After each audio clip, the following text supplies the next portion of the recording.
palavra do Senhor nessa hora nos fala de um dos discípulos de Jesus, talvez uma das pessoas mais importantes entre aqueles a qual Jesus chamara para poder fazer a sua obra. Muitos historiadores, quando se falam desse jovem chamado Levi, falam que essa pessoa seria uma pessoa muito estudada, né, de uma capacidade erudita bem alta, pois ocupava um cargo de responsabilidade na coleteria de impostos de Roma. Então dá-se a deduzir que era uma pessoa, não era qualquer pessoa, era uma pessoa estudada, era uma pessoa que tinha bastante conhecimento. Mas esse mesmo Levi, a qual todos os fariseus, esses incrédulos do passado, que viviam no mesmo tempo ali, quando apontavam um dedo para eles, falavam que eles eram ladrões, que eles defraudavam, eles roubavam, eles tiravam das pessoas que não tinham condições a mais do que era ordenado a cada um deles. Além do trabalho, além daquela mensalidade, creio, daquela taxa que eles arrecadavam, eles tiravam além da conta. Então dá-se a deduzir que esse homem era um homem que roubava, assim mesmo como Zaqueu, que também era um publicano. Zaqueu era o chefe dos publicanos. Dá-se a entender também que Levi fazia parte desse mesmo povo. Um homem que usava do seu entendimento para poder defraudar os outros. E a palavra do Senhor nessa hora, ela fala que Jesus passando por ali, Jesus viu ele sentado na coleteria e chama Levi, pede para que Levi seguisse ele. E no versículo 28, o que mais me chama a atenção aqui no início aqui, é que a palavra fala que Levi, ele larga tudo o que estava fazendo, deixa tudo para trás e vai seguir Jesus. Isso é algo nobre da parte de Levi, porque mesmo tendo um cargo de responsabilidade, coisas que poucos naquela época tinham, mesmo sendo uma pessoa próspera, ele largou tudo e seguiu Jesus. Do contrário do que vivemos hoje.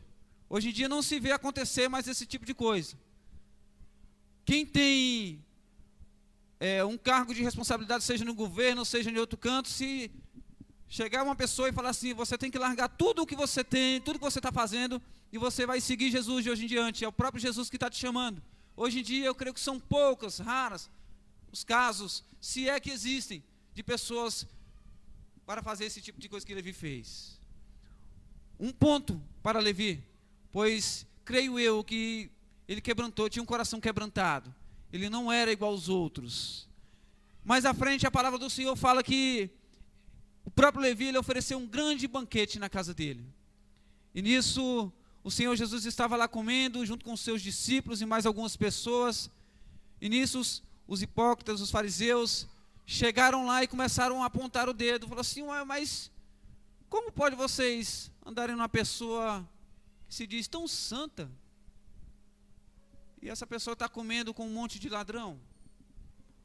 Está sentado na mesa fazendo refeição com um monte de defraudadores, pessoas que roubam, que não têm misericórdia dos que têm pouco, eles tomam, eles arrancam à força os recursos dos mais pobres.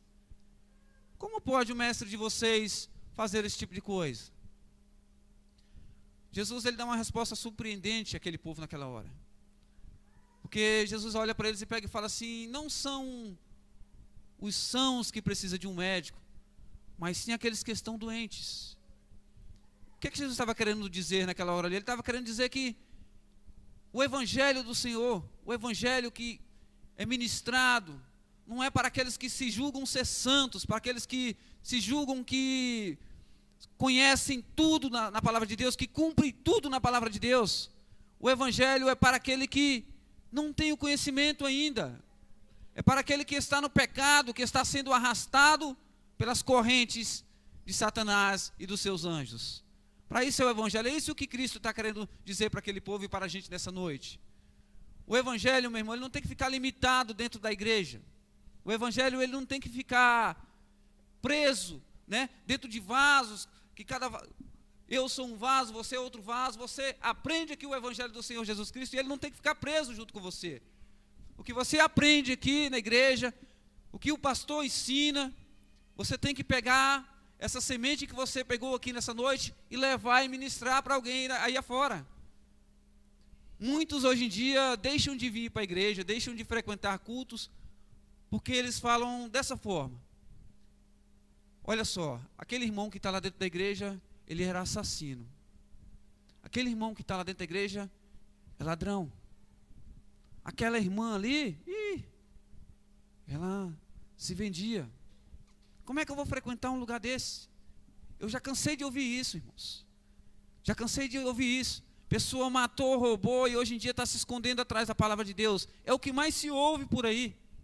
Pessoas apontarem o dedo por causa de um passado que você já deixou para trás, que Jesus já passou uma borracha, que não tem mais nem vestígios na sua vida, e mesmo assim o povo continua a te apontar. O povo continua a julgar você pelo seu passado. Mas essa pessoa não entende que Jesus ele veio justamente para nós, que outrora andávamos acorrentados pelo pecado, que outrora vivíamos todos os dias fazendo as vontades da nossa carne, lutando contra o Espírito de Deus, uma batalha que jamais encontraríamos a vitória se não fôssemos resgatados pelo amor de Cristo.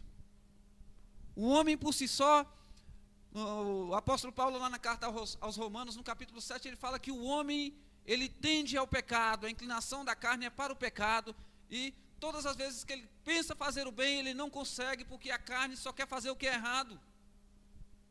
E ele ainda fala mais, ele fala assim: miserável homem que sou, quem me livrará do corpo dessa morte? Nós somos dessa forma, irmão. Todos os dias é uma batalha que nós travamos.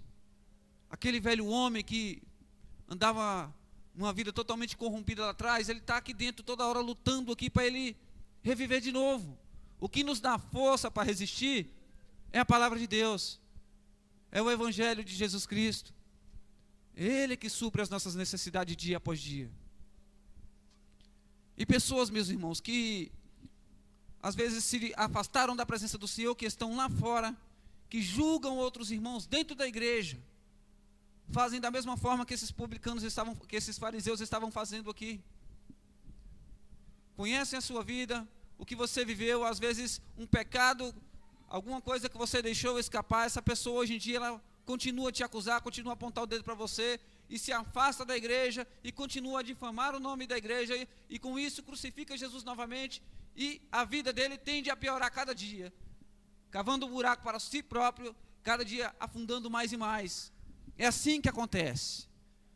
Por causa de uma pequena conversa dentro de uma igreja, uma pequena conversa, algo que foi maldito, algo que foi mal falado, desencadeia aí, meu irmão, uma vida totalmente corrompida.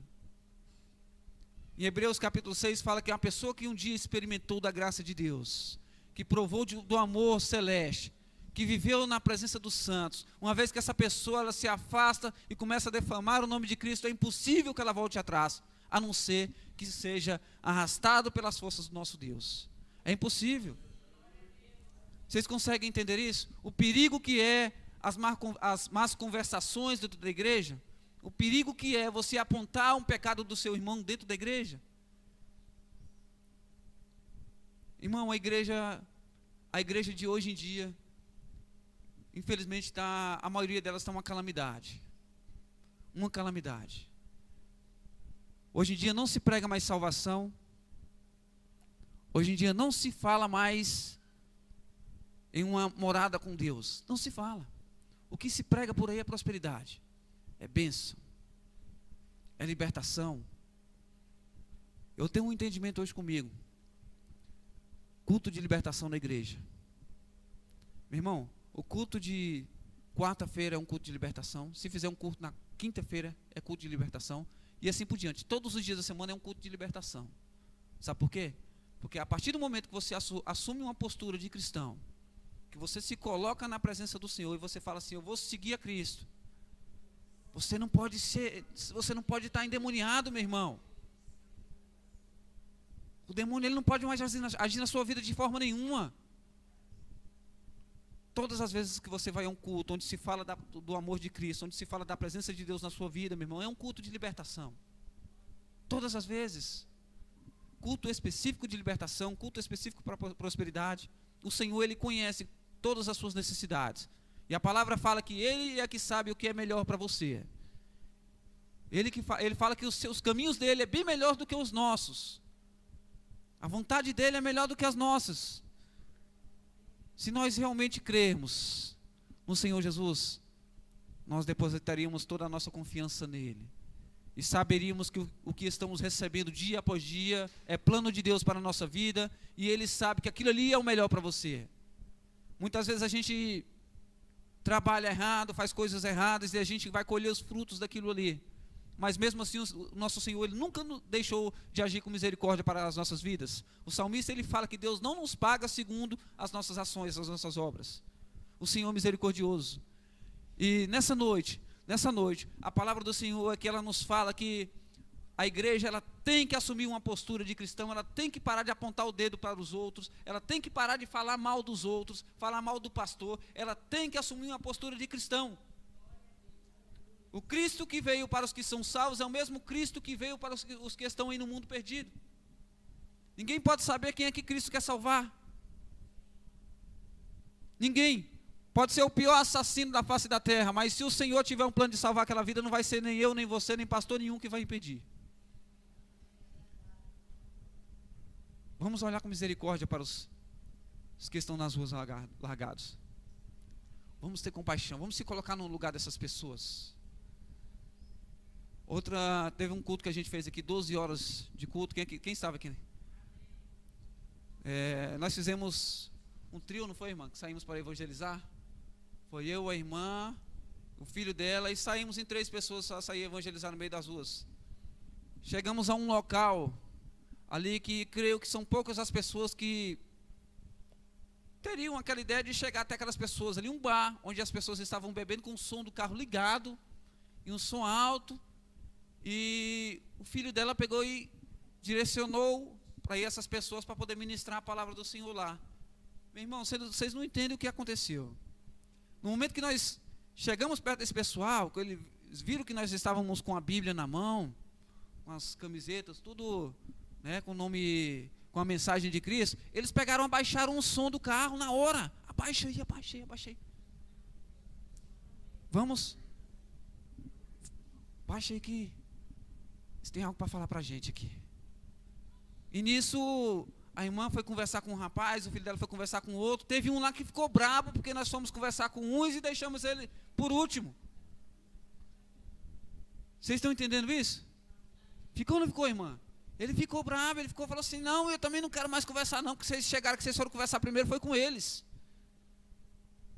Irmão, tem pessoas aí que estão esperando uma única oportunidade. Às vezes eles não têm força de vir até a casa do Senhor por vergonha, por ter receio, por algum dia talvez ela teve alguma frustração dentro da casa do Senhor, talvez até conhece a palavra, mas tem vergonha de voltar. E nesses lugares, você pode chegar e ministrar a palavra do Senhor, porque creio eu que não é homem que convence, é o Espírito Santo de Deus. Se Deus quiser salvar essa pessoa, Deus vai resgatar lá do fundo do lamaçal. E Deus vai levantar, e Deus vai mudar o coração e o modo de pensar dessa pessoa. Talvez seja essa a oportunidade que aqueles jovens não estavam esperando aquele dia, irmã. A semente foi plantada. Hoje, todos os dias, nós temos essa oportunidade. Pessoas aí andarilhos no meio da rua, andando para um lado e para o outro, aí, sem destino, sem rumo, né? Muitos, eu vi passando uma reportagem esse dia, não sei qual foi o lugar, mas pegaram um rapaz, morador de rua, porque ele estava perto da porta de uma igreja, eu creio que, acho que em São Paulo, não foi Belo Horizonte, eu não estou bem lembrado direito, e sumiu algo da igreja. Os 2 seguranças da igreja pegaram esse rapaz, meu irmão, mas deram uma coça nesse rapaz, porque ele ficava sempre ali nas redondezas da igreja. Então acusaram ele de ter roubado algo na igreja. Seguranças da própria igreja. Aí a igreja se pronunciou, falou que ali era uma firma terceirizada, entendeu? Que eles jamais ordenariam fazer aquilo. Mas onde é que está, meu irmão? Se eu estou servindo de segurança aqui, eu posso não ser evangélico, mas se acontecer algo aqui, meu irmão, nada me dá o direito de chegar numa pessoa e espancar ela. Mostra lá as cenas lá, um rapaz sendo pisoteado, chutado. Cadê o temor do povo? Cadê a misericórdia? Aqui os fariseus, eles estavam apontando o dedo, mas hoje em dia não, eles estão pegando, meu irmão, tirando a própria vida desse povo. Olha o ponto que chegamos. São tantas e tantas as pessoas, meu irmão, que esperam muitas vezes uma palavra da gente.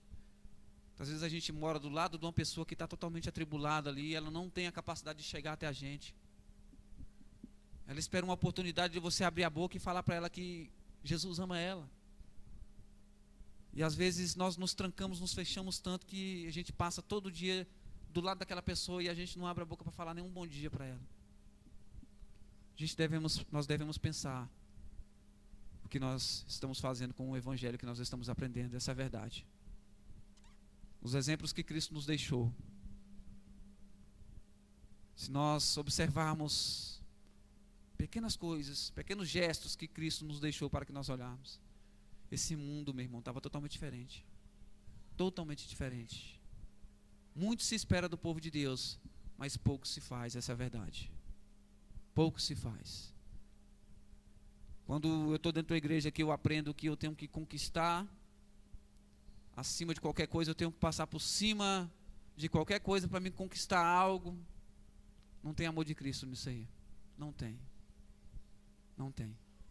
Não se ensina a buscar pelo próximo. Não se ensina. O que se ensina é buscar para si próprio.